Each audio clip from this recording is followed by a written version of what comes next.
everyone. Today we are going to study magnetic properties of the materials. So let us start.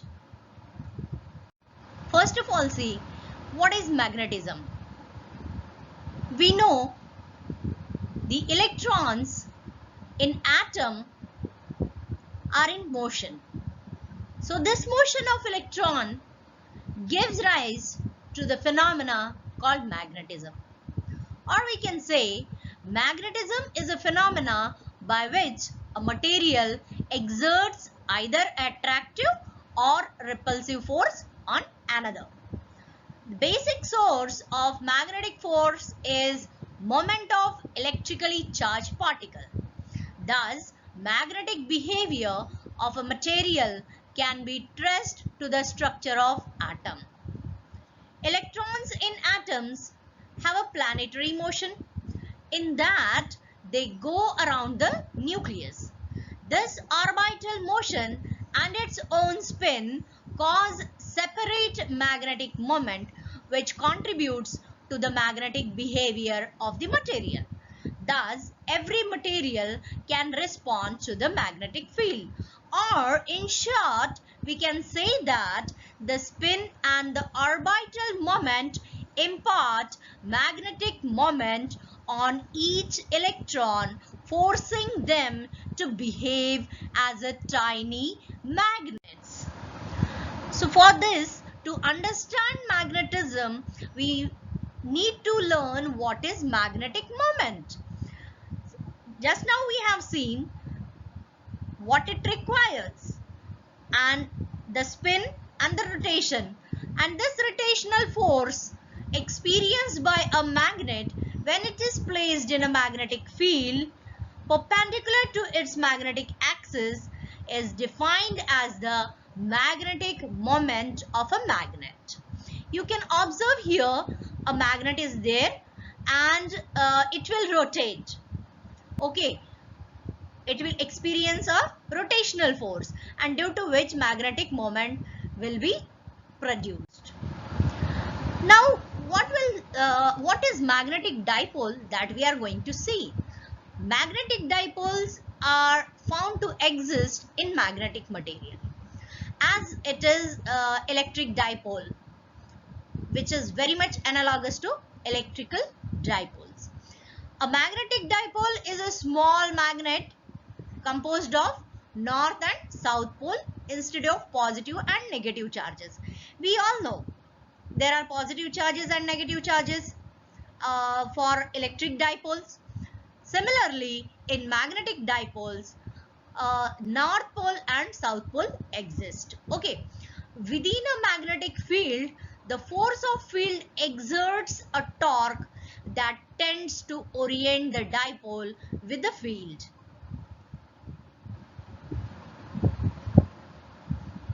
We know we have a material, and that material, if we placed in a magnetic field, it will exerts a torque, and due to this torque the dipole orients to the direction of magnetic field. Magnetic force are generated by moving electrically charged particles. These forces are in addition to any electrostatic forces that may already exist. Magnetic forces can be represented by imaginary lines, and these lines also indicate the direction of the force. We have seen a very small experiment in the smaller classes. Suppose a magnet is kept and lot of small tiny particles of irons are there, and if the magnet is in rotation, it produces a circular path around this magnet if it produces a repulsive force. And these tiny particles of iron says that clings to the magnetic material if they produce a attractive force. This is a very simple experiment that can be observed. Now let us see what is magnetic field. Magnetic field is an imaginary line of force around the magnet. We cannot say up to this extent magnetic field is there, up to that extent it is there, but it is about the strength of the magnetic material. So it is nothing but an imaginary line, or what we can say circle drawn around the magnet, and this imaginary line of force around a magnet enables other materials to get repelled or attracted towards it.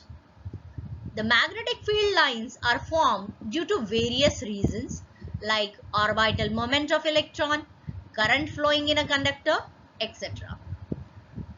Now let us see the properties of magnetic field lines. The magnetic field lines by convention enter through the south pole and comes out of the north pole. The magnetic field lines are strong near the poles of magnet. There is no chance of magnetic field lines intersecting with each other. Or in simple way we can say that magnetic field lines do not intersect with each other.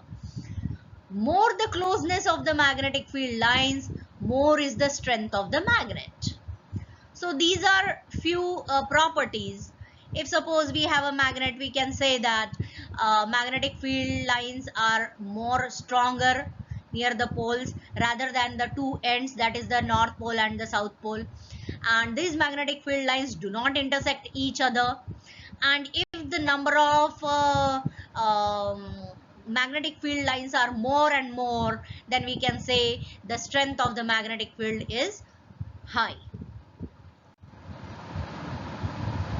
Now we see the magnetic field strength. We can say magnetic field strength is nothing but the magnetic intensity, or we can say the ability of magnetic field to magnetize a material is nothing but magnetic field strength or magnetic intensity, and it is denoted by capital H, and its unit is ampere per meter. Okay, so its magnitude is measured by the number of ampere turns flowing around unit length of a solenoid required to produce that magnetic field. So to understand this, what we are going to do, we are going to consider a solenoid or a coil of coil through which current flows, and that produces the magnetic field H.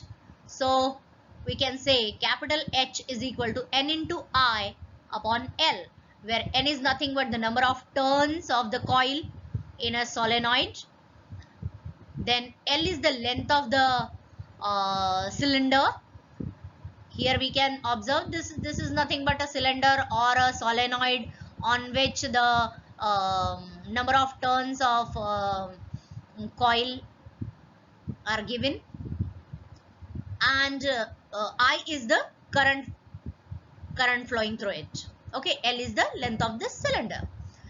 This H, that is the magnetic field strength, does not depend upon the nature of the medium. It is a vector and is directed along the axis of the solenoid. And the line of force representing magnetic intensity are called lines of magnetic intensity. Now let us try to understand what is magnetic flux density or magnetic induction.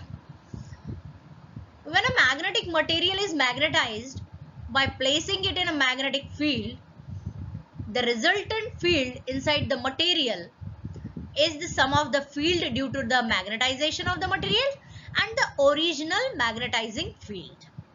Isn't it? A very simple thing. If a magnetic material is to be magnetized, means it is to be placed in a magnetic field. And when it is placed in a magnetic field and it gets magnetized, and this final result is nothing but the sum of the magnetization of the material and the original magnetizing field. This resultant field is also called as magnetic induction or magnetic flux density, and it is denoted by capital B. Its SI unit is Weber per meter square, or also denoted by T, that is Tesla. And the line of forces representing B are called lines of induction. This is shown in the figure. This line of inductions and denoted by B, and a vector notation is given on B since it is a vector quantity. So suppose here also we have a substance which is subjected to a magnetic field H, and then the density of the magnetic field lines that pass through this substance is per square meter is known as flux density. So according to this statement, we can have an equation that is capital B is equal to mu into H, where B is the magnetic field, H is earlier we have seen H is magnetic field and B is the magnetic induction. Mu is permeability, where mu is constant and it is 4 into P into 10 to the power minus 7, and its unit is Henry per meter. Now a very important part, that is the magnetic permeability. This is one of the property of magnetic material. Permeability is nothing but, what we can say, is the measure of resistance of a substance against the formation of magnetic field. The auxiliary magnetic field H represents how a magnetic field B influences the organization of magnetic dipole in a given substance. In the earlier slides, we have seen what is magnetic dipole, and this magnetic field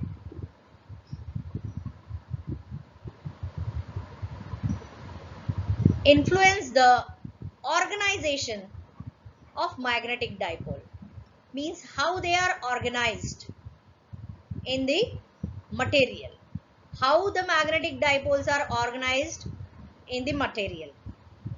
The magnetic field strength and flux density are related as B is equal to mu H, that we have seen in the earlier slide, isn't it? B is equal to mu H. This magnetic induction and magnetic field strength. So where B is the magnetic induction or magnetic flux density, mu is the permeability, and H is the magnetic field. Here a permeability constant mu 0, which is also called as magnetic constant or permeability of free space or vacuum, we can say, is a measure of amount of resistance encountered when forming a magnetic field in vacuum. So the relative permeability will be the ratio of permeability in a material to the permeability in a vacuum. So relative permeability can be written as mu r is equal to mu by mu 0, where mu r is relative permeability, mu is the just now we have seen mu is the permeability, mu r is the relative permeability, mu is the permeability, and mu 0 is the permeability, or we can say magnetic constant or the permeability of free space, and mu is permeability of the substance. Okay, so mu r is the ratio of mu by mu 0, where mu 0 is constant, which is 4 pi 10 to the power minus 7 Henry per meter, which is nothing but 12.57 into 10 to the power minus 7. So mu r is the relative permeability. Now the most important part, that is the magnetic susceptibility. Magnetic susceptibility is nothing but the measure of magnetization of a substance. Magnetic susceptibility is a factor that indicates the degree of magnetization of a material in response to an applied magnetic field. It means that when some magnetic field is applied to a substance, up to what extent that substances get magnetized. That is nothing but magnetic susceptibility. So we can write this in terms of psi. The magnitude of M is proportional to the applied field. So what we can say, the magnitude of magnetization is directly proportional to applied field. So we can write M is directly proportional to H. H is the applied field or magnetic field, we can say. So when we remove this proportionality sign, we introduce a constant, and that constant is nothing but magnetic susceptibility. And this magnetic susceptibility is also related to relative permeability. So we can write magnetic susceptibility is equal to relative permeability minus 1. So in this way, if magnetic permeability is known to us, we can find out the magnetic susceptibility, and if magnetic susceptibility of a substance is known, then relative permeability can be found. Thank you.